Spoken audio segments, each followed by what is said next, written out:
Okay, hello everyone. Thank you so much for joining us today. My name is Jennifer Byrne. I'm with the White River Natural Resource Conservation District here in Vermont. We actually have towns in four counties. We cover 23 towns throughout the White River watershed and the Waits, Pompanousek, Connecticut River Direct watersheds over here on the eastern side of the state.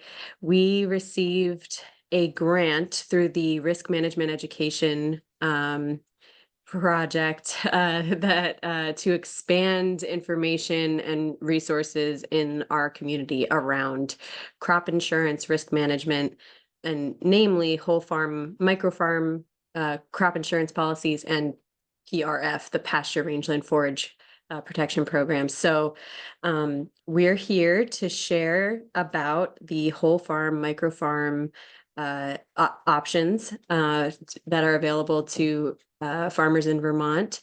And we're also going to share a bit about NAP, the non-insured crop assistance program through FSA. Well, I'll be handing it over to Jake Jacobs, who's our risk management specialist and farm team coordinator. But just a little bit on the district before we get started. Your conservation districts serve every corner of Vermont and truly all 57 US states and territories. So whoever's watching this should go take a peek at their local district website and contact their conservation district if they need any assistance with natural resource planning or accessing funding. There's over 3,000 districts across the country, and we are your watershed governments, essentially. So with that, I'm going to hand it over to Jake. Jake, do you want to put up your slides, actually, and I can go through those kind of ground rules. One of the ways under our grant, the main program that we are rolling out is our farm team service. So that's one of the things you'll hear Jake talking about, but really it's an effort to coordinate the technical service providers and in a coordinated team approach for these farms. And we hope that through that type of approach, we'll sort of demystify some of the crop insurance and take down some of the barriers to accessing crop insurance for farmers in Vermont who are severely underserved by these programs. Go ahead and go to this slide and I can go over. We just ask that, everybody stays on mute. It's fine if you have your cameras on, I guess, turn them off if it's going to be distracting. What else do you want to say here, Jake? Why don't you go ahead and go over this? Just stuff that you're all familiar with, I would imagine. At this point, we've all gotten much more proficient at these virtual events.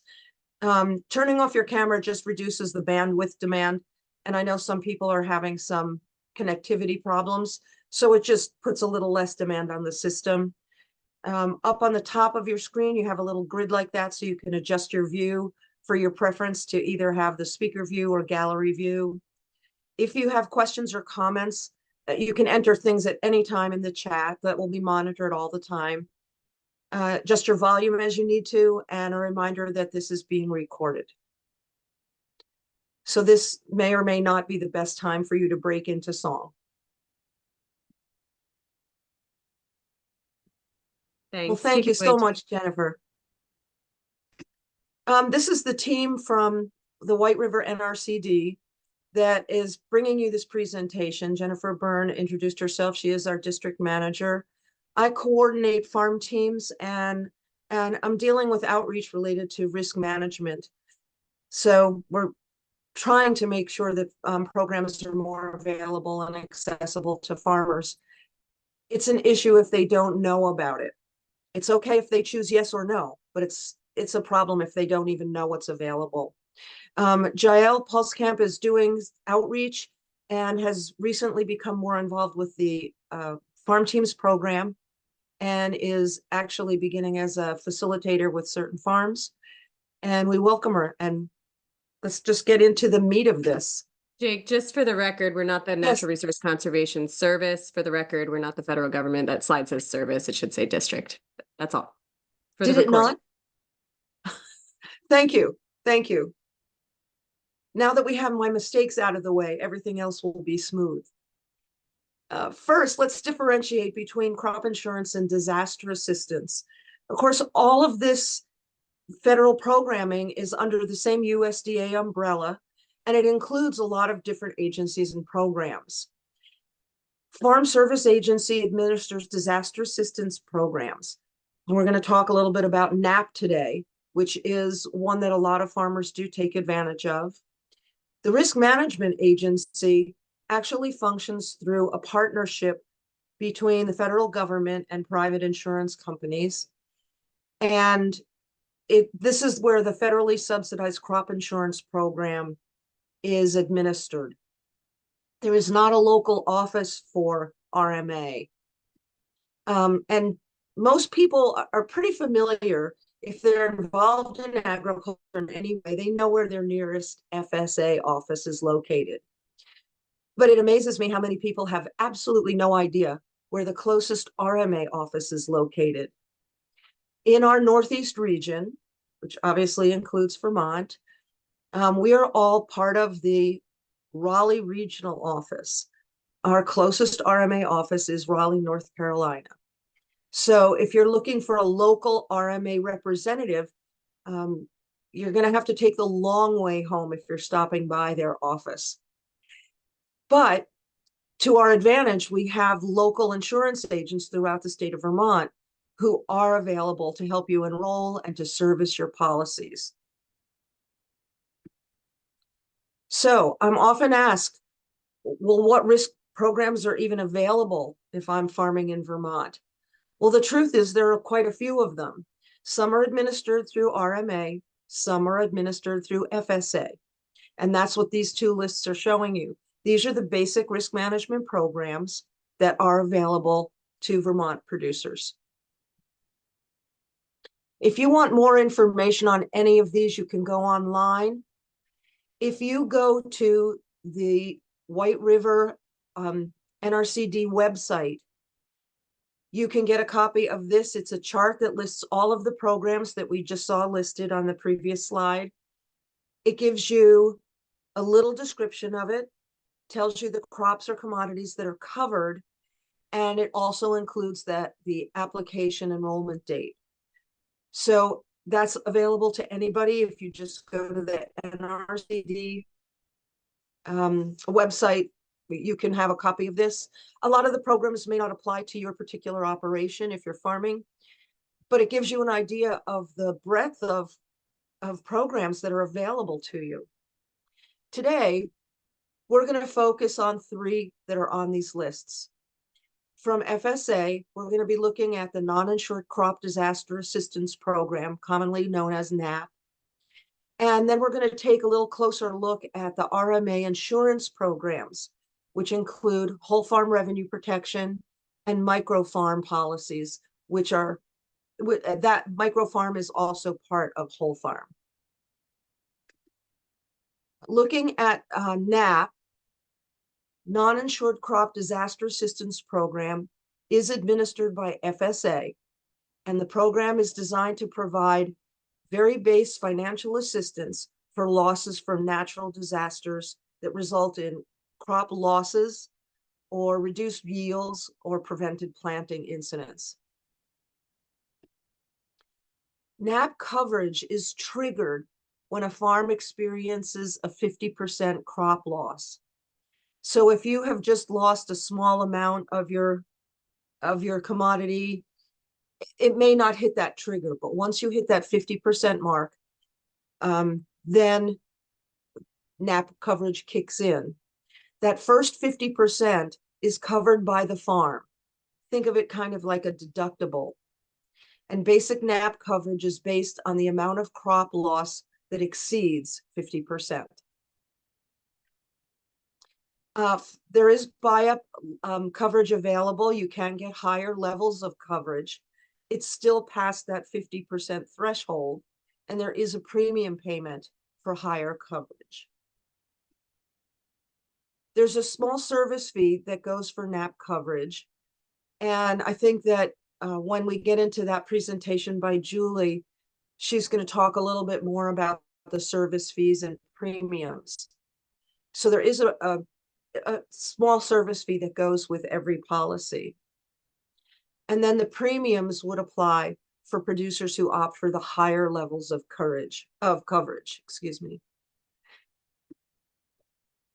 There are some service fee waivers available, and you can also get premium reductions if you fit into certain targeted groups. And that's something that if you go to apply for NAP coverage at your FSA office, you can ask about that. It's a simple matter of filling out a form to verify your eligibility. And those people who are found to be eligible will have a waiver of the service fee and a reduced premium for buy-up. To enroll in NAP, you would go to your local FSA office where they'll go through all the details of the program and take your application and get you signed up. Typically, the application deadlines are the same as the deadlines for crop insurance enrollment. A big one that's coming up for NAP as well as whole farm is March 15th. So after today, this would be a great time for you to reach out and talk to someone in your FSA office and contact a crop insurance agent to figure out what your alternatives are and make sure that you get your applications in on time. And now switching over to the RMA options, we're going to take a little overview of whole farm revenue protection, which we're going to refer to as WFRP or whole farm. This is in fact a crop insurance product. It is not disaster assistance, similar to the kind of insurance you would have on your farm or your car or your home. So what is it? Whole farm is actually an insurance program that covers loss of insured revenue that occurs due to some kind of unavoidable natural causes of loss. And something that's unique and very useful for many farms is that whole farm can cover all the commodities on the farm under a single policy. So what does it cover? Whole farm protects against the loss of farm revenue that you earn or expect to earn. And it's available for any farm with up to $17 million in insured revenue.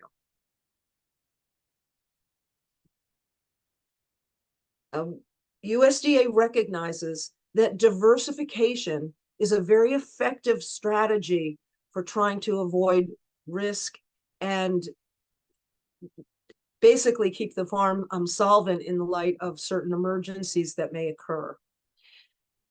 WFRP premiums may be reduced when the farm actually has a qualifying number of commodities.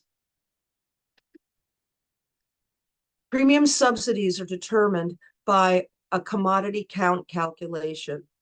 So what they're looking at is how much of the farm income is contributed by each of the commodities that are produced on that farm.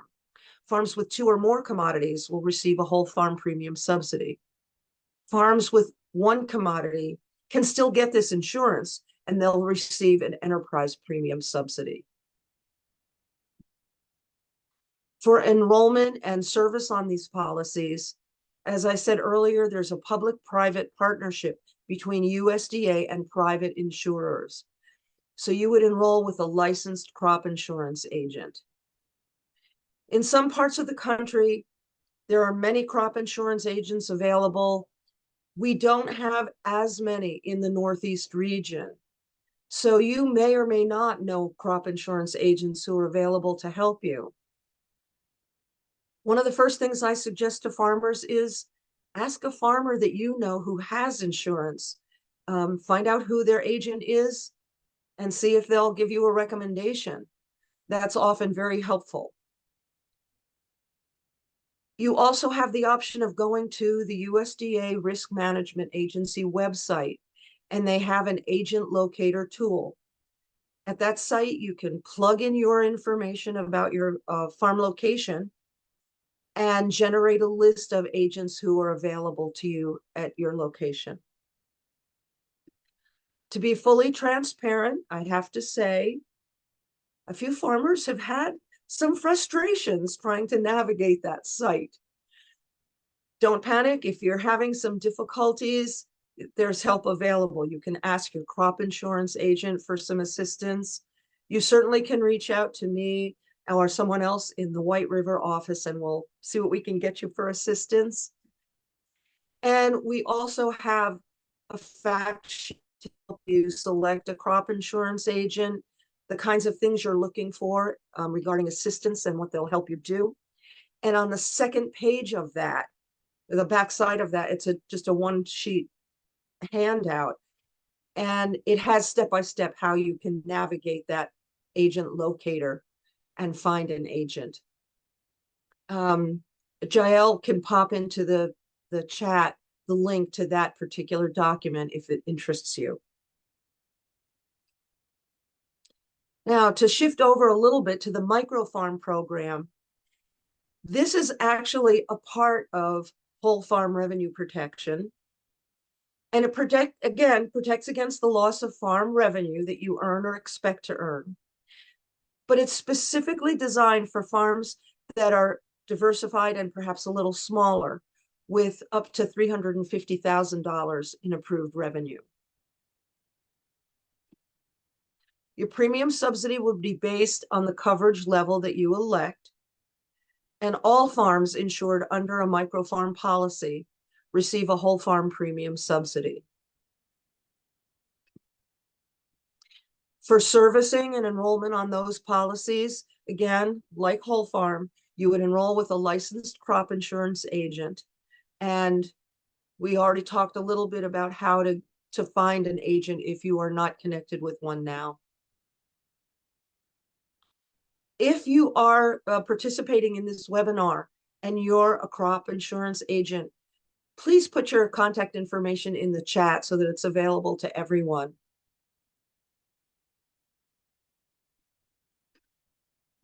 And I'm going to turn this over first to Julie Jacques. She's an ag program specialist with Vermont FSA. And one of her areas of expertise, among many, is the NAP program. So Julie is going to talk about that a little bit. And then we're going to turn this over to Elizabeth Vachon and Denise Russo, who are licensed agents with crop growers. This is the information on White River NRCD. And again, Jael is going to put these links in the chat for everybody. So I will turn this over to Julie, and Julie, hopefully your slides will pop up and we'll be all set. Thanks, Jake. Our technical challenges lately. So I think you should be able to see my screen. Okay. Yes. Thank you. So thank you for inviting us to participate. As Jake mentioned, I'm the program specialist, one of two in Vermont Farm Service Agency, and I cover the non-insured crop disaster assistance program and some of the other safety net or support programs that Jake listed in her slide. So I'm talking about some of the, try to figure out how to flip my slides before I go much further.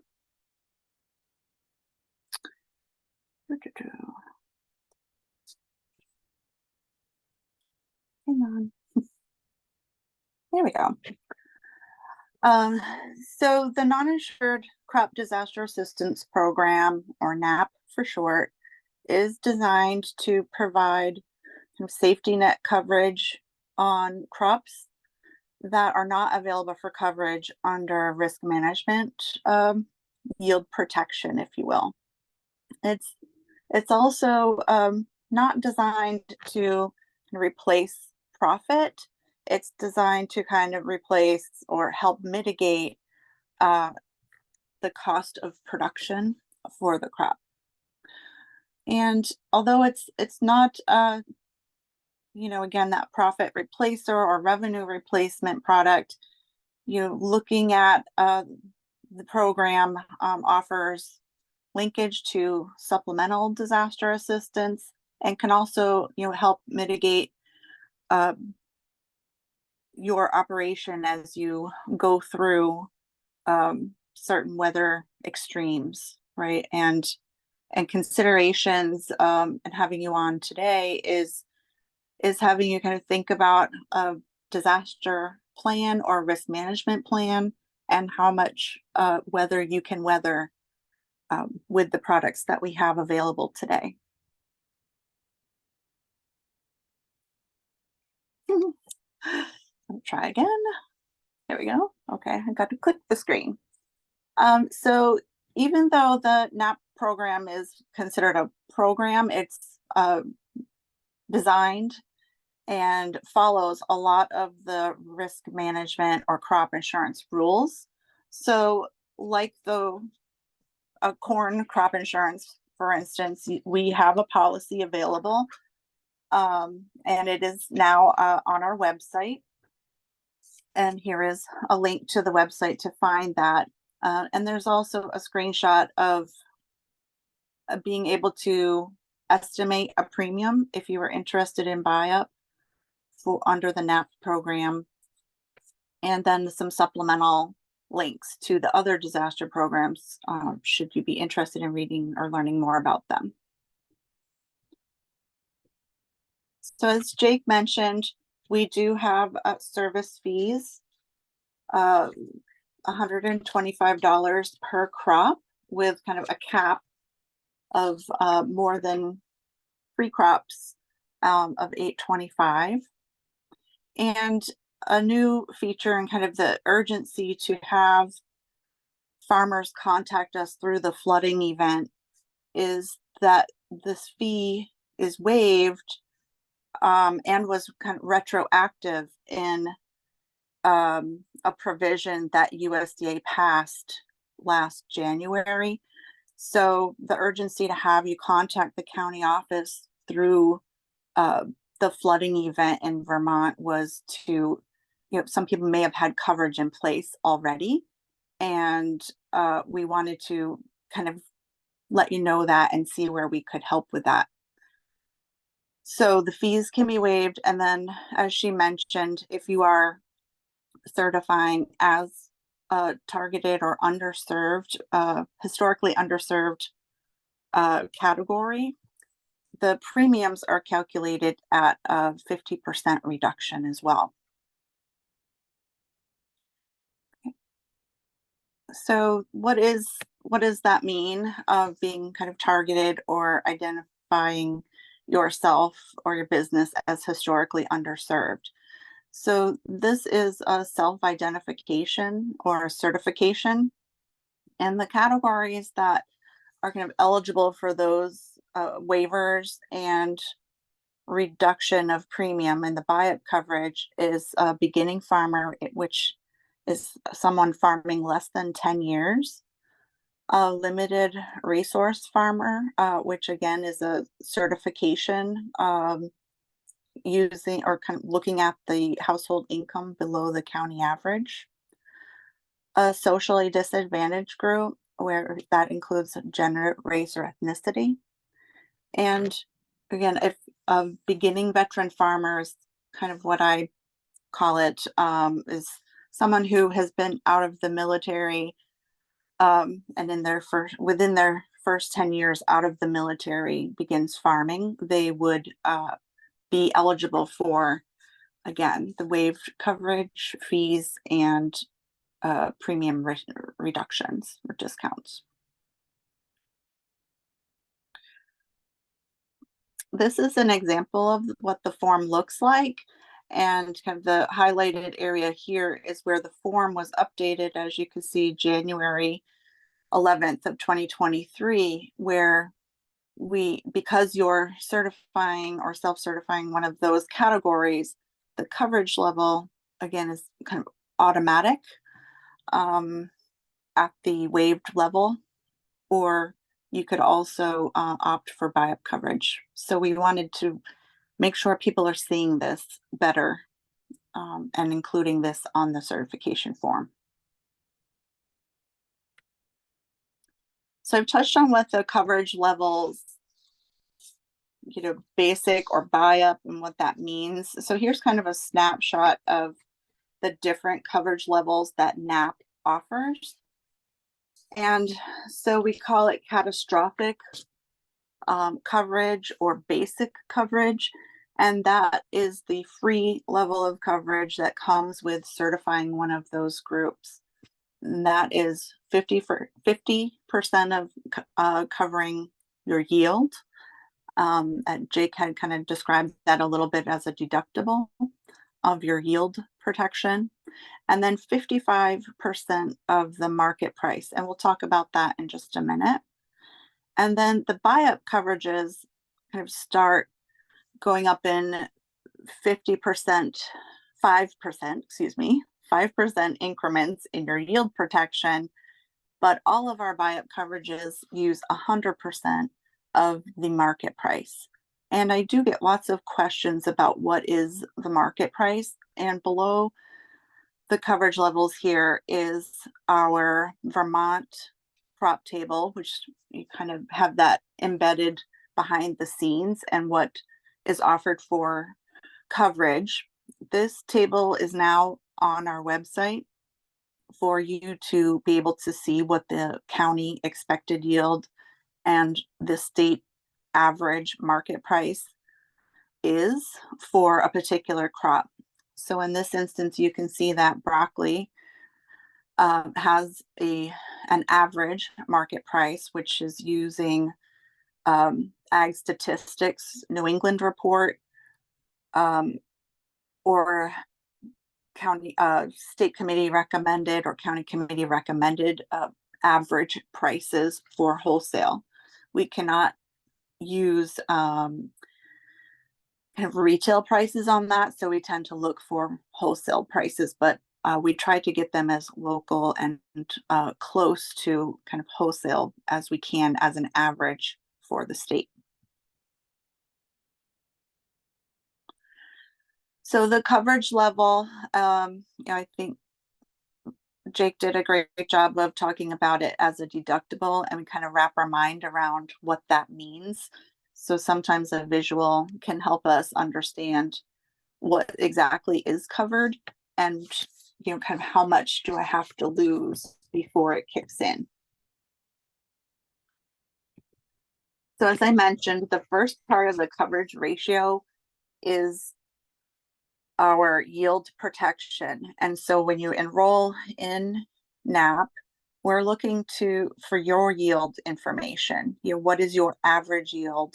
And that average is from 4 to 10 years of your information data. If you don't have that yield information, we use a substitute of the county expected yield until you kind of start developing your own yield information. So if you kind of have to have that 50% loss, and then we're covering or start kind of kicking in once we're over that 50% loss. Okay. And again, the 55% of the market price is, if the price is set at $1.50 a pound, we would be using 82.5 cents per pound for the indemnity. So as you can see, it's somewhat catastrophic and very basic coverage. Buy-up again is similar, but a lesser deductible. So if you lose 75% of your crop, for instance, or your average of your crop, we would deduct 35% of that off, and then pay you on the losses above that, kind of not to exceed 65% of your average. The benefit also in this scenario is we're not reducing the market price that we're used to calculate your payment.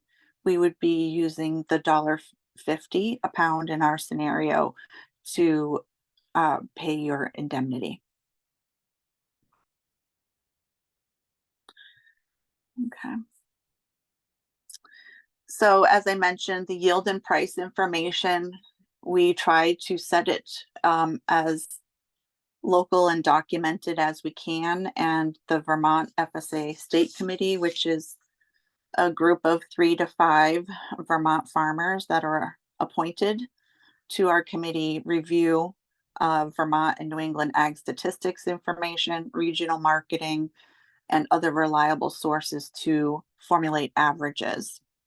We do also have pricing options available for organic pricing. So if we've set kind of that average looking at ag statistics for a price, we can increase that automatically by 45% for an organic pricing.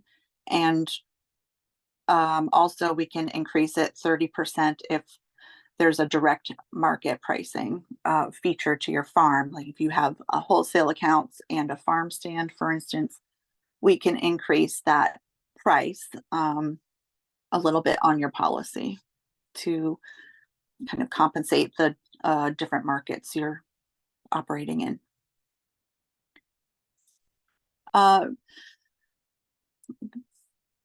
NAP causes of loss are, how can you file a claim? Why can you file a claim? All directly relate to weather conditions. And I think some people this past summer felt like because they were not affected by flooding, they didn't think they should give us a call, that they had just rainstorm after rainstorm, or, something that was not flooding, but were affected by, maybe disease because they couldn't properly, fumigate or treat their crop because of the rains. All the weather events that happened last summer and last year were eligible weather conditions. I think we focused a lot on the flood, so that was very kind of front and center, but all of the other conditions that were going on were certainly eligible as well.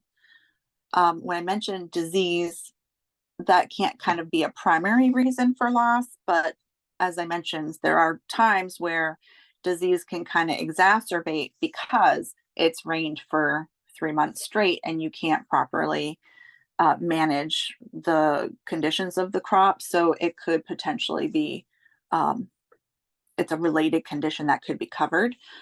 The one thing we do not cover is wildlife damage, but RMA does cover that. And we also are not able to cover losses due to market disruptions. So as I mentioned, lots of different weather events were reported last year, and these are also in the previous couple of years, different weather events that have all been eligible under NAP to file claims for.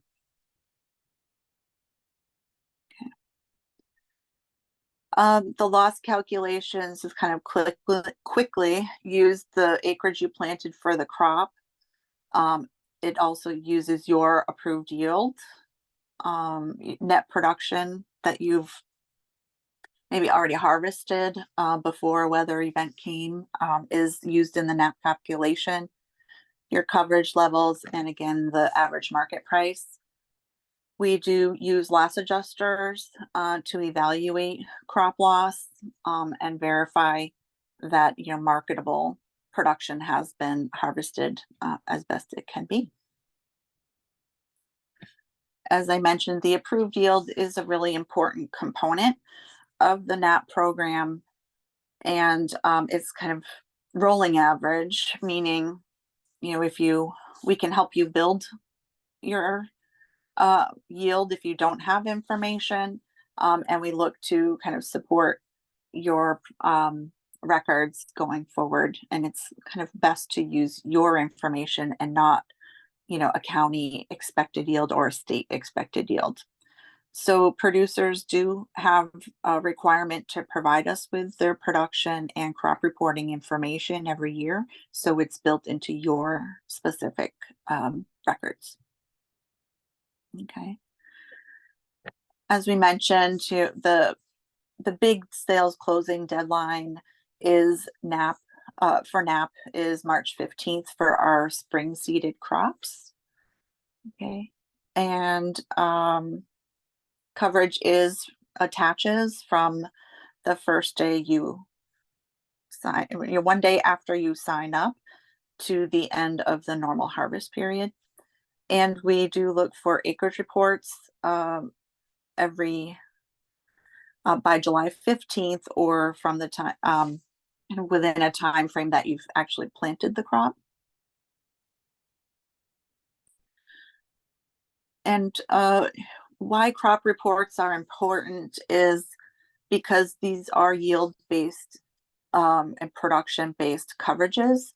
So having the certification of the planted crop acreage and location are important to calculate your yield per acre, and also kind of know where on the map that crop is for loss adjusting and so on. So with people with diversified plantings and crop diversification, it can seem daunting, and your planting plan or sketches can help us organize that information and plantings into that aerial photo and summary of crop acres planted. Okay, the county offices can help you with the deadlines for crop reports and production. This is an example of a farm operation total. A crop report summarizes, the individual farms, fields, and tracts where you're planting. But I think one of the best features I think is helpful is it shows an overall, it summarizes all of them at the end of the crop report to total of the complete acreage. And that could be used for any other, reporting or business needs that you have. Excuse me, Julie. Julie, yeah. I'm sorry to interrupt, but I want to be cognizant of the time. Yep.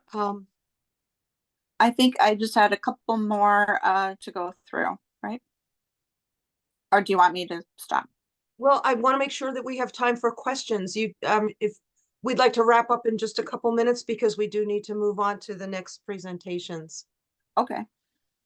So, so thank you, Jake. When you file a claim, it's important to, if you notice that something has affected your crop or it's not going well, it's important to notify the county office within 72 hours. So that's a really important step. That kind of triggers the loss adjuster's assessment of deciding what you're going to do with the crop if once it becomes apparent that a weather event has affected it. So be in touch with your county office to trigger the next kind of flow of paperwork. So those are what the next kind of slides talk about. Okay.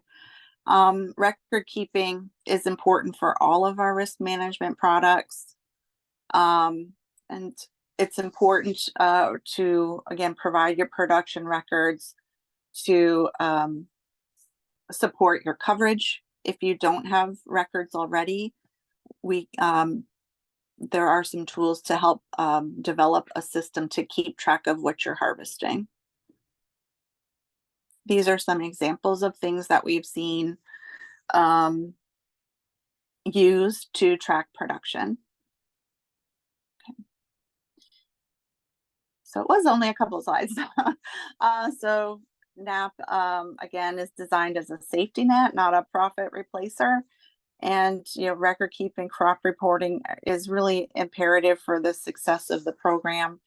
And we encourage, if all people that identify one of the historically underserved categories to contact the county office to see if free coverage or automatic coverage applies to your operation. And I thank you for your time and keeping me on time, as I could talk about NAP on and on. So here are some links to our website, as I mentioned earlier, and feel free to contact me or your county office with any questions. Thanks, Jake. Thank you so much, Julie. And if you can pull out that share and that the slide share, I'm sorry to do this, but I want to be respectful of our other presenters as well. So we do have a few questions in the chat. I'm going to ask Julie to maybe put any links that are appropriate, maybe to the national fact sheet for NAP. If you could put that in the chat, or Jael can help you with that. Sure. And I can also, try to. well, I was just going to encourage people to talk to someone in their local office to actually do an assessment. You can go in and sit down with someone and go through an example that's for your own farm, and you are not committed to signing up. It just gives you more ammunition to think about. And we'll have time for questions after our next presentation. Excuse me, a little cough there. I'm going to turn this over now to Denise and Elizabeth, who have prepared some information to describe more about the whole farm insurance program, and that includes micro farm. So Great. Elizabeth and Denise, will let you go ahead and share your slides and get us started. Thank you. Great, thank you. Can everyone just confirm you can see that? Yes, I can. Yes. Perfect. Yeah, thank you. Elizabeth and I are both crop insurance agents. We work for Crop Growers, which is the crop insurance business unit for Farm Credit East. We're going to sort of split this presentation up. And I'll take turns a little bit talking here. So I'm going to start off. I'm going to talk primarily about whole farm revenue protection. And I think a good way to think about it, Jake did talk about it this way, that micro farm is sort of a subset of the whole farm policy. And, you know, one way I think you could look at it, like maybe a bad analogy, is if whole farm revenue protection is banana bread, then micro farm might be a banana muffin with chocolate chips. It's a little smaller and it has some things added that might make it a little better. Whole farm and micro farm are part of USDA's Risk Management Association's federal crop insurance programs. As such, there are federal subsidies available for the premium. You can apply for those federal subsidies as long as you're conservation compliant. You would qualify for the subsidies. If you aren't, you can still participate in the program. You just won't get the subsidized premium. Whole farm and micro farm are of all the federal crop insurance programs. These two policies are the most specific and the most individualistic. Like the federal crop insurance, the corn policy insures corn in the field. Apples, we're insuring apples on the tree. But these two policies insure the revenue from your farm, from all of your farming activities, and everybody's farm, even if they grow the same mix of crops, it's a little bit different. And so the policy could respond very differently depending on how it's set up and how your farm, how the breakout of the revenue you're getting from the different things you do sort of sugars off. So whole farm provides a revenue floor. So whole farm revenue protection and micro, they're ensuring the revenue for your farm. You can elect up to 85% of your approved revenue. The coverage for the policies are based on the information on your Schedule F federal tax returns. The policies protect against loss of your approved revenue due to unavoidable natural causes. So this can be weather events. It can be frost freeze. You know, we had that horrible freeze last May. We had horrible flooding. We had a lot of rain. So yeah, if you didn't flood, but the rain ruined, you picked strawberries, it sure did. That is something, that's an event that the policy could respond to. It can also respond to any local economic reasons. And the whole farm policy does have a provision in there for replant, so of annual crops. So if something happened, you were planting something April and May, and it was just, I don't know, so wet that the seeds couldn't germinate, or you couldn't even get out on the field to plant. If you have a whole farm policy, there is the ability to get some additional seed costs or some replant coverage from the policy. The way the policy works is that it ensures your allowable revenue. As I said, that comes from your Schedule F tax returns. So what they're looking at is the history of the revenue that you're getting from the sale of typical things you would do on a farm. So the sale of ag commodities, animals, animal products. These could be products and crops that you're raising on the farm. And you can also do some things that you might buy some ag commodities and resell them on the farm. The resale, the things you're buying in and reselling cannot make up more than 50% of your total farm revenue. And it's allowable revenue because they're going to pull out things that aren't ag commodities. So an example, you might have a farm stand and you might have pick your own strawberries or pick your own blueberries. And when people bring the strawberries up to pay, you might have a cooler and you might sell like Arizona iced tea in there.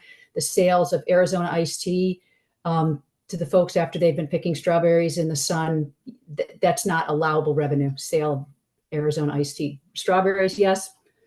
Things that aren't ag related, no. So they're going to pull that out to get the revenue. For whole farm, any kind of value added post-production thing you're doing is not included in the allowable revenue. So for my strawberry example, strawberries, yep, that revenue is, but if I take the strawberries and I make it into strawberry jam and I'm selling the jam at my farm stand, the sale of the jam is not allowable in the whole farm policy. It is in the micro farm policy, but not in the whole farm policy. The way the policy works is that it looks at your 5-year historic average revenue. So it's just a basic, simple average. So we need 5 years of information for whole farm. We need 3. If you've got 5, we need 5 for micro, 3 if you've only got 3. But you can see we're just taking that information off of the Schedule F and getting an average. And so in this case, the 5-year historic average in this case would be $137,000, and that would be the allowable revenue. What you're insured for is called approved revenue. Now, this is a federal program and it's a federal insurance program. So some of the language is going to be exactly like you would expect, an insurance policy, federal government program. But when you're applying, when you're filling out your application, you do something called a farm operation report. This is what you're intending to grow in 2024.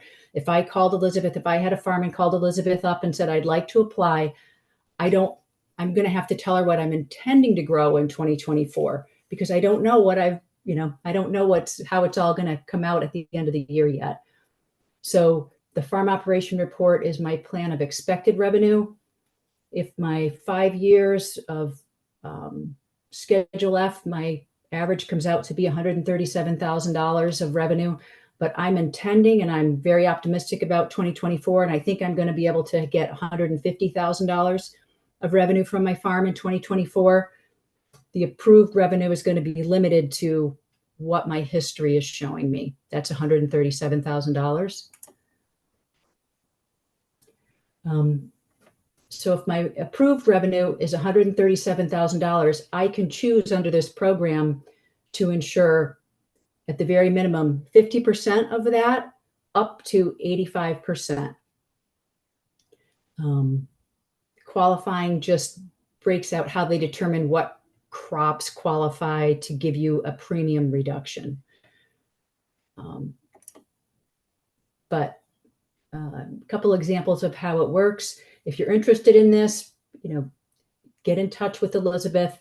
We can run some quick numbers and do some sort of quick quote. We won't be able to get the whole thing done unless you've got all the information. So it is important to start sooner rather than later. But you develop your farm operation plan of what you're planning on doing. You figure out what your 5-year history is. For example, say your approved revenue is $100,000 and you pick 85% coverage level, then the policy is going to insure you for $85,000 of revenue in the year of 2024. Say at the end of the year, you've only made $70,000, you're going to get an indemnity of $15,000. So that 85% level, $85,000 minus what you actually made, $70,000, the difference is $15,000. Your insurance payment would be $15,000. The important note, though, is that the indemnity can't be paid until your income tax return for the claim year is complete. So if I farmed in 2023 and I had this policy in place in 2023, I cannot get my indemnity payment from this program until my insurance or until my tax return is filed. So that is something to know for sure. What records do you need? So we need your Schedule F for the past 5 years. Obviously, you don't have it done for 2023, so we call that the lag year. If you're a beginning or veteran farmer with less than 5 years of history, we only need 3 years of tax returns, but you have to have farmed in 2023. And if on the off case you have some sort of entity that doesn't complete a Schedule F, then we'll work together and create something called a substitute Schedule F. You do need, as Julie said, for the NAP program, very similar, you do need crop records. I find that most farmers do tend to keep these things. So we'll need, your yield and the price that you got by crop. And the values have to be what you can reasonably expect to receive if you don't have your actual records. So if you haven't historically tracked your yields and the price by what you've grown and what you've sold it for, we can work with USDA, we can work with FSA, we can work with Cooperative Extension. If you're an organic grower, we can work with NOFA Vermont to get that information. This is an example of the type of records that would be acceptable for part of the application process. In this case, say I went to a farmer's market on June 11th. I brought apples, beans, carrots, and potatoes. I made $524 on that specific day, and this is my estimate. I estimate that out of my cash receipts, I don't know, 40% of it, it was a good day for carrots. 40% of what I made was from carrots, and I did the math this way. So this is acceptable to meet what I made, but it wouldn't be acceptable to use for yield and price reports. Something like this, which is a little more specific, would be, and this is the kind of thing that would help Elizabeth create the whole farm history report. But so you can see same thing, but I know exactly what I took to the market with, what I came home. I did the math. I figured out what I sold, what I made, keeping track. And in this example, it's pounds. It doesn't have to be pounds. It could be dozens of ears of sweet corn. It could be, I don't know, a dozen peonies or something like that I sold. What records, again, if this is just in case, this is to remind me to say, if you don't have the most complete, the most thorough records historically, we can work to get that. If you are a direct marketer, so if you're selling at a farm stand, at a farmer's market directly to customers, maybe a U-pick, we can use in the whole farm policy, we can use a commodity code called direct marketing commodity. And you can lump everything that you sell directly to the consumer into that commodity code, which does make reporting a little bit easier. It makes sure that what you're insured for tracks much more closely with what you're actually getting for the things that you're growing and producing on your farm. The disadvantage of using that commodity code, the direct market commodity code, is that it might reduce your premium discount slightly. But it may be worth it because it could get your revenue for the insurance program up to high enough so that it is actually reflective of the money that you're making on your farm. One thing of note, interestingly enough, when they're doing a loss adjustment, so if you had a claim, I think a lot of people, if they had this policy in place for 2023, would have claims for 2023. What they do look at is your inventory and your accounts receivable at the beginning of the calendar year and the end of the calendar year. So they are making some accrual adjustments to this. Typically, crops where this might come into play would be, something that you're storing for a long time, like apples. Potentially in Vermont, I suppose potentially potatoes or carrots, or something that you've got that you'd carry over from one calendar year to the next, and potentially could sell. I might be selling potatoes I grew in 2023 in calendar year 2024. So they would take a look at that when they're doing the whole claim adjustment. Yep, go ahead, Elizabeth. So what will be needed to apply? As Denise had mentioned, it's very important that we will need your federal income tax returns for the past 5 years. So that's Schedule F from 2018 to 2022. We will also need your yields, so what your production was for those crops and what you sold them for. Once we have those, we will be able to develop, we can develop plan and see what you're going to be doing for the 2024 crop year. And what we will need for the 2024 crop year is to see how many acres you plan on planting per crop, the expected production per acre, and what you expect to receive as a price for that crop. Then we can do that intended farm operation report. This is an example of that intended farm operation report. So as you can see in box 6 is the commodity. So what you're planting: onions, apples, sweet corn, peppers. Then in box 10 is that yield. Box 11 is what you expect to receive for that crop as a price. Then once you multiply those together, you get that expected revenue. And then the total expected revenue is that expected revenue times how many acres you planted.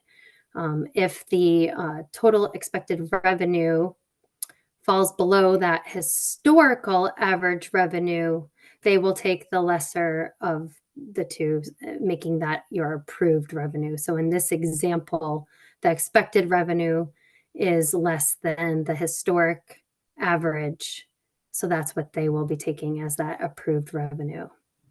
In this next example, the historic average was less than the expected, so that's what they're taking as that approved revenue. Microfarm. So microfarm is, as Denise and Jake had said, it's a whole farm policy geared towards smaller, diversified operations. You have an approved revenue up to $350,000 as opposed to that $17 million of whole farm. Only 3 years of tax returns are needed instead of 5. And another advantage with this program is that revenue from post-production and value added. So those jams and jellies from the strawberries, you can include that in the microfarm policy as your revenue. The commodity count will always be 3 crops. You can, just like whole farm, insure up to 85% coverage level The sales closing date is 30 days after whole farm, so it's April 15th. There's no separate reporting by crop, yields, and price. You can also have a multi-peril crop insurance policy with this policy. So you could have a sweet corn policy and micro farm. And like I said, the approved revenue cannot exceed 350,000. Otherwise, if it does, then you'll have to look at whole farm. Replant payments are not available with micro, but they are with whole farm.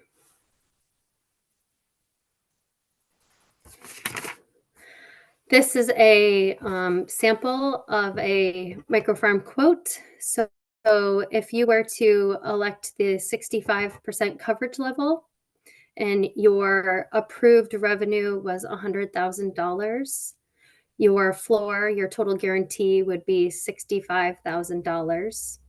Since this is a government subsidized program, as long as you're in conservation compliance, your total premium would be $4,680, but it's subsidized at this level 80% of the government.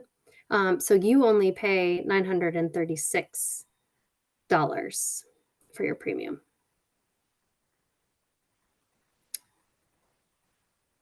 Next slide. A last example. A small diversified farm in Washington County grows strawberries, apples, lettuce, maple syrup, honey, and sunflowers. Their 5-year average allowable revenue for 2024 is $92,500. The farmer strongly believes in having a sound risk management plan in place and decided to pay $4,013 in premium following harvest to guarantee 85% of their average revenue, equating to $78,625. Little did the farmer know that their 2 acres of strawberries would be sitting in a half-inch of water for a week straight. Additionally, despite various legal measures, the farmer also lost the battle with local wildlife, resulting in unsavageable apples and 3 massive deer. Given this bad year of fruit, it's a good thing the farmer is diversified. The lettuce looked incredible and marked record sales. The farmer calls their agent within 72 hours and files a notice of loss. The farmer also files their taxes for 2024. Their actual allowable revenue results in $65,000. The gross indemnity paid is $13,625.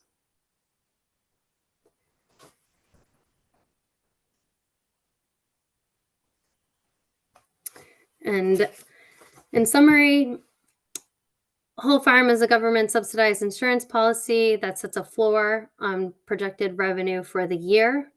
The floor is based on historical and planned revenue.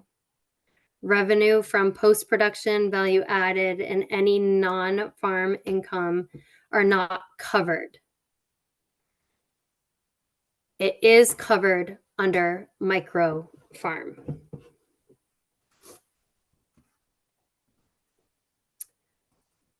And if there are any questions, please feel free to put them in the chat and we'd be happy to work with you. Thank you. Great, Elizabeth, thank you. That's really helpful. Great information. I hope the examples help to illustrate to some extent. I'm just going to remind you and Denise both, please make sure you put your contact information in the chat. And we have had a couple of questions come up. There was one question, and I know Denise has been trying to, while you were speaking, she was trying to catch up on some of those questions. There was a question about, can you have NAP and whole farm or micro together? And Elizabeth, do you want to just speak to that?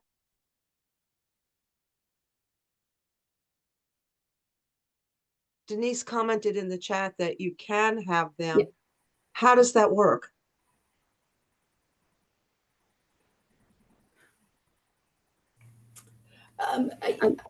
Yeah, I mean, they do work together. If you did receive a payment through NAP, that would be counted as revenue. Mhm. on your, I think you would have to report that on your Schedule F as income, and it would be counted as revenue. Depending on what coverage level you had for whole farm, I don't, it potentially could reduce your whole farm or your micro farm indemnity payment, but I don't know that the amounts would be that significant. And we could certainly work through some examples with folks, but if you had a revenue of $100,000 and you insured at 85%, that means you're insured for $85,000. I don't know what a NAP payment might be. $5,000. I don't know. $10,000. You're still going to be well under your $85,000. If you lost a significant amount of your crop and you got a NAP payment of $10,000, you're still going to be well under your $85,000 that you are insured to earn.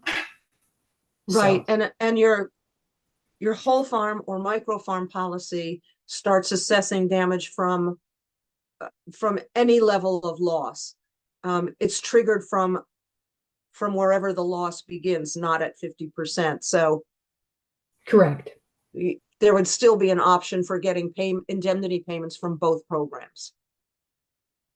Yes. There was another question too, just asking about crop reporting. Is there I know that Julie said that there's a requirement for crop reporting if you're Yes. Enrolled in NAP. How about for whole farm and micro farm?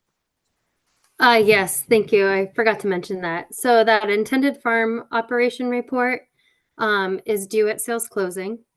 And then July 15th is a revised farm operation report. So what you planted. And then a final farm operation report is due at the renewal time. So March 15th of next year. And that is what you sold it for and what you got for yields. Okay.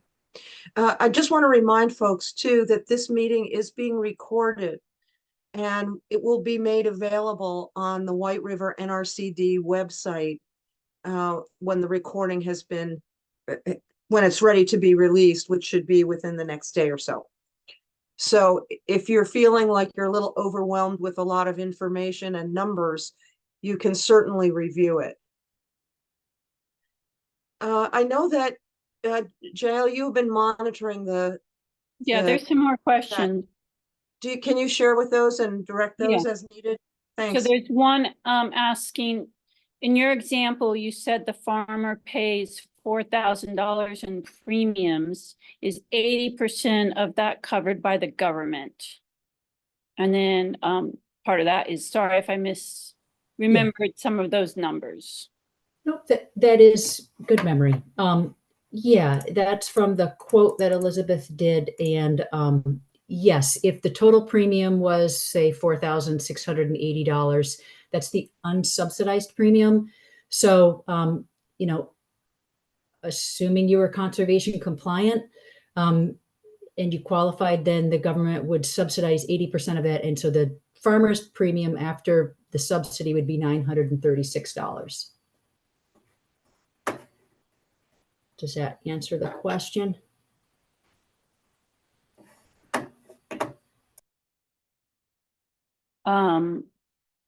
Yes, that didn't answer the question. And someone was asking if the slides could be available. But the recording will be available, so you can review the slides on that recording. Yes.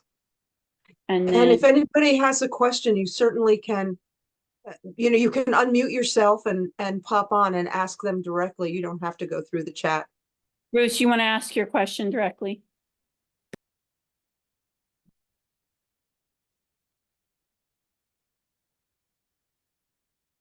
All right, so Bruce's question, I'm a little confused, but it's if their sales has doubled over the last 5 years, will their expected sales for coverage be based on current projections or averaged downwards by the earlier smaller sales figures? That is an awesome question. that is one of those specific questions we need to look, but a general answer, and Elizabeth, jump in if I'm wrong here, but there's a couple options on the policy that you can put on. One is there's some indexing that would recognize that trend towards increasing and growing every year. So we can make we can account for some of that to increase what what you're eligible to be insured for can grow as you grow. And then there's also the option to, if you had a bad year, 2023, for example, or even 2020, I suppose, for some people, you can exclude one of the lower years so that it doesn't ruin your average. So there are some policy options that provide some flexibility. So we can account for growth and increase what you're insured for to some extent to recognize that.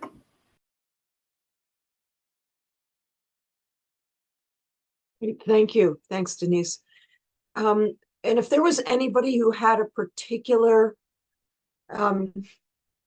experience question, if you've had some of this coverage and you have questions about the way things were done, or this is a great time. You have access to these folks who know all about these programs.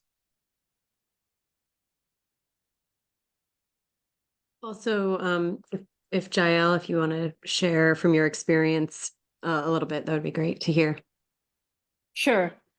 Yeah, so I'm an organic vegetable grower, and I didn't really know about any insurance for vegetable growers until I got an email about NAP and socially disadvantaged run farm. So since I was a woman-run farm, and that there was no fee or cost to get the coverage, I didn't quite understand, but I signed up anyways. Really didn't think that anything would go wrong. I have had pretty good years, and then it rained nonstop all summer, and I didn't flood, but my field filled up with water. And it just wouldn't drain, and then my plants withered away. And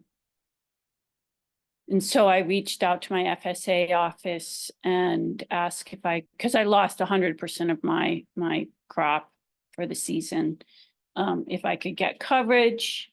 And some of the things that were frustrating was that it was definitely felt like it was geared towards large operations and commodity crops. Like they were asking about acreage, when a lot of things for small vegetable growers, we really kind of measure in row feet more than we do in acreage, because we'll have like 5 row feet in carrots and, so many row feet in something else. But I went through the process, and then they sent me kind of a breakdown of what the payment would be and the average price per acre, and it was really low. And so I wrote back asking if there was a price for organic, and my FSA agent wasn't sure and had to check into that. So he was able to find a higher price for organic, but it was still much lower than what I normally get. So by the end, I ended up only covering like 6% of what my expected revenue was going to be for the year, which barely covered my didn't even cover the operating costs to get the season started.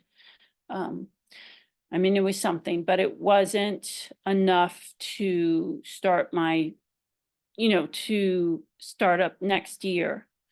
And didn't cover the operating costs. It just paid off my debts from starting the season in last summer, and didn't give me the revenue to start the season up next year, which was disappointing. So that was That was my experience. I think having explained clearer at the get-go, like what the cost would be, you know, also with small farms, we just have such small income to work with. So, like knowing what we're going to be paying out and then what we're going to actually see, a lot of examples of that would be really great to have up front. And now that Julie did share the website, and it seems like there's some more of that information that I wasn't able to find. But that was my experience. That's really frustrating. And frankly, I wish that was the only frustrating story that I heard all year, because we know that last summer was really so challenging for so many people and the losses were immense. But that's one of the reasons that we're even doing these webinars. We want people to know that not only do you have options on programs that will help you manage the risks on your operation, and goodness knows, I think a return to more predictable weather patterns that we were accustomed to is not likely to happen. What we're seeing in the extremes is the new way that we're dealing with climate. But there are options, and it's really important for farmers to have access to that information. I would imagine that some of the research has to be done before you go and talk to either an agent or a representative in the FSA office, because it's your question that about organic, for example, that prompted more information that was useful to you. I do want to turn that organic question over to Denise or Elizabeth. Are there provisions in whole farm or micro farm? Because the inputs for organic producers tend to be quite a bit more costly. Yeah, I mean, the thing is that the micro and the whole farm policy are based on your farm's revenue. So I agree, the input costs are more expensive in some cases. But I think in some cases, the revenue you're receiving is also greater, right? And so since we're looking at your farm's revenue history, what you're insured for should be, you know, it's your farm's numbers. So it should be a better match, I think, is what I'm saying. I don't know if that's coming across, but, you know, if you have an organic farm and you're selling, you know, there's hopefully you're reaping a financial reward in the marketplace for growing organic, in addition to maybe the ethical personal reasons that you've chosen to do so. But the revenue that you're getting for your farm should, I assume, reflect that as well. So the policy is really, it's your policy. It's not like the commodity corn where it's set on what corn is trading at. It's the revenue that you're generating from your farm. So that's what the policy is. And so Denise, are you saying that for an organic producer, the revenues numbers that they would be inputting in order to get the policy would be hopefully those higher amounts, so Yeah, their indemnities would be reflected by those higher revenues? Yeah, they're inputting their numbers. Okay. Right? Like the policy is based off of your tax returns and your production and your sales records. So they're not based on what someone at the RMA office thinks organic lettuce is selling at in Burlington. It's based off what Denise Russo is selling organic lettuce for. Mm-hmm. So it's my numbers. So it's my policy, if that makes sense. Great, thank you. Does that help, JL? Was that clear about that distinction between conventional growing and organic? Yeah, I guess I have one more question in terms of if you're a really small farm with not a great income, a huge income, are what you're paying your premiums based on your projected revenue, or is it a flat fee no matter if you're, you know, a $350,000 operation or a $50,000 a year operation? Are you going to be paying the same amount? I'm just, Yeah, no, good question. It's based on what's being insured, right? So if I had a farm, you know, and my dreams came true and I was growing, I had a farm in Vermont and my revenue was $300,000, and I had a micro farm policy, then my premium is going to be higher than Elizabeth's farm. She's only making, I don't know, $10,000 a year. I don't know, on her farm. But if so it's the size of what you're insuring, just similar to a car, right? If I have a car that's worth $1,800, my premium is significantly less than Elizabeth's car that is worth $81,000. She's paying a lot more to insure her car than I am to insure mine. You know, there are beginning and veteran farmer premium reductions of up to 90% with these programs. So if you qualified for either of those, that would reduce your premium as well. Mhm. So. And I believe maybe Julie, maybe you could clarify for NAP disaster coverage. There's the base coverage carries a fee for each commodity. Is that correct?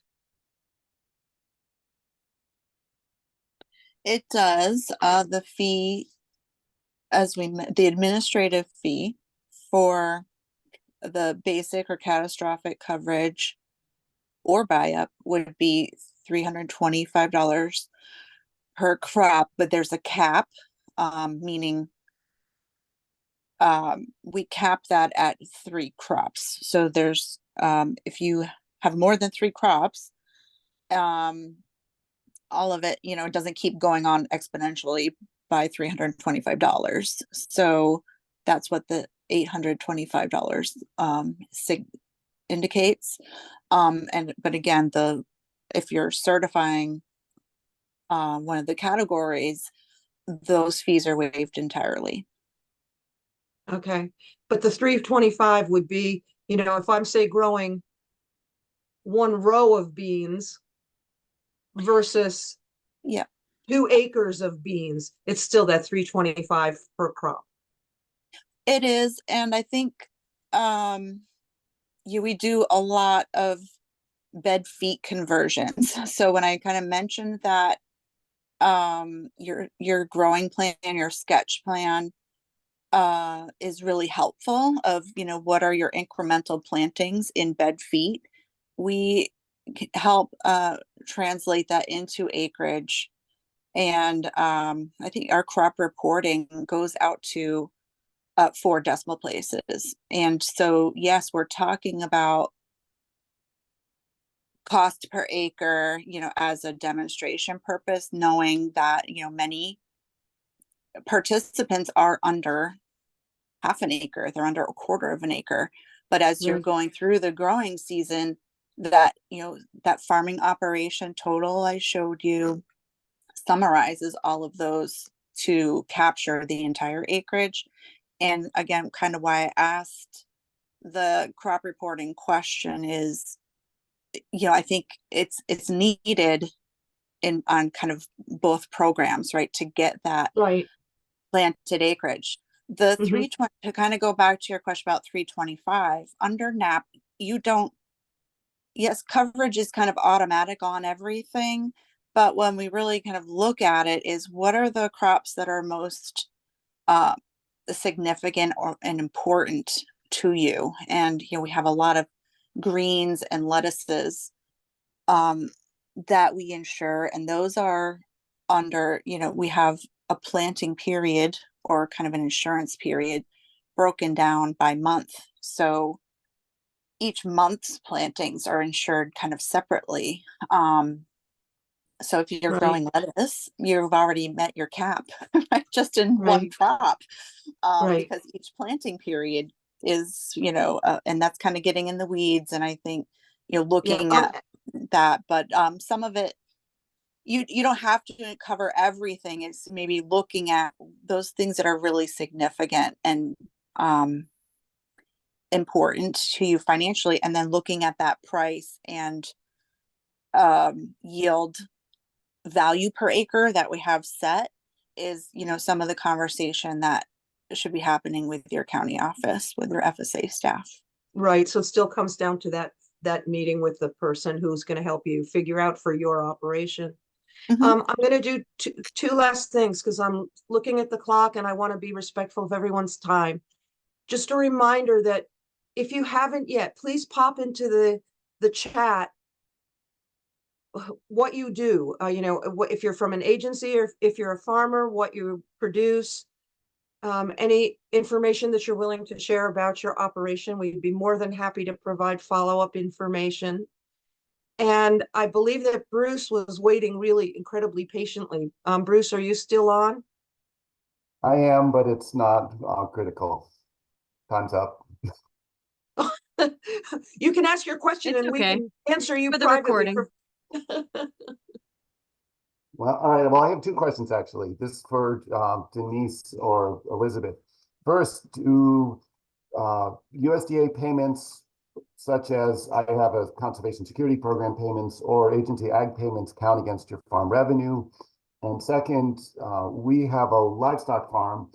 And interestingly, due to the disastrous conditions last year, both our reduction in revenue and our increase in expenses are mostly going to be in this fiscal year, not the fiscal year that the major disaster happened. So I basically can predict that our sales are going to be down and our costs are going to be up. So our revenue is going to be dramatically down this year. I know that. Can I insure against that anyway, knowing that it's basically already happened?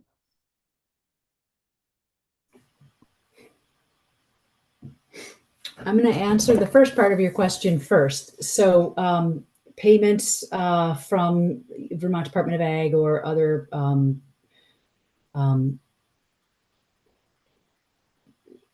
in some cases they do count as revenue and in some cases they don't. And so we would need to sit down and take a look at that, which happy to do. When you fill out an application, you have to fill out your basically your intended farming report. So I think, this is a federal program, and one of something that you're attesting to when you sign and apply is that the information you're putting on there is true and accurate to the best of your ability. Just like the NAP program, on July 15th, you have to fill out an acreage report. So you fill out, if you're applying under the whole farm policy, the application date is March 15th. If you're applying under the micro farm policy, the application date is April 15th. You fill out your intended farm revenue report at the date of application.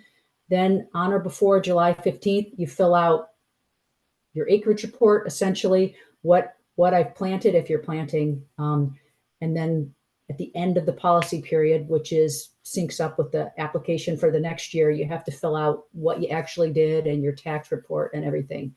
So I guess I would say, without looking at the specifics, and these two policies are really hard to give kind of general answers because everybody's situation and conditions are slightly different, which could make a very different answer. But I would say you need to be accurate and honest with the information you're putting down on the application. So if you thought your revenue was going to be down and you put that on, that's probably going to, if you remember when Elizabeth was saying, if there's a difference between what your average is and what your intended revenue is, they're going to go with the one that's lower for insurance purposes. So if your average was, I think in Elizabeth's example, it was like 137,000 or something, and you're intended for this year, you only think you're going to make $121,000. the limit for the revenue is going to be 127 or 121, whatever I just said. And then whatever coverage level you pick, 85% of that, 50% of that, 75% of that, whatever you pick. So I think it'd be really good to look at the specifics, Bruce, but we'd be happy to do that. Right, thank you.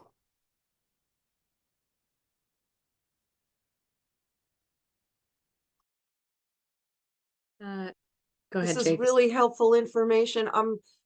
Thank you all. I'm trying to respect everyone's time. We've run over by a few minutes. There will be the recording available on the White River NRCD website. And I'm gonna let Jennifer give us any closing thoughts that she had about today. I also will send it out to all the registrants from today, so you'll all get it sent directly to you. But thank you all so much. Thank you to our presenters for your time. And yeah, please reach out if you have any questions.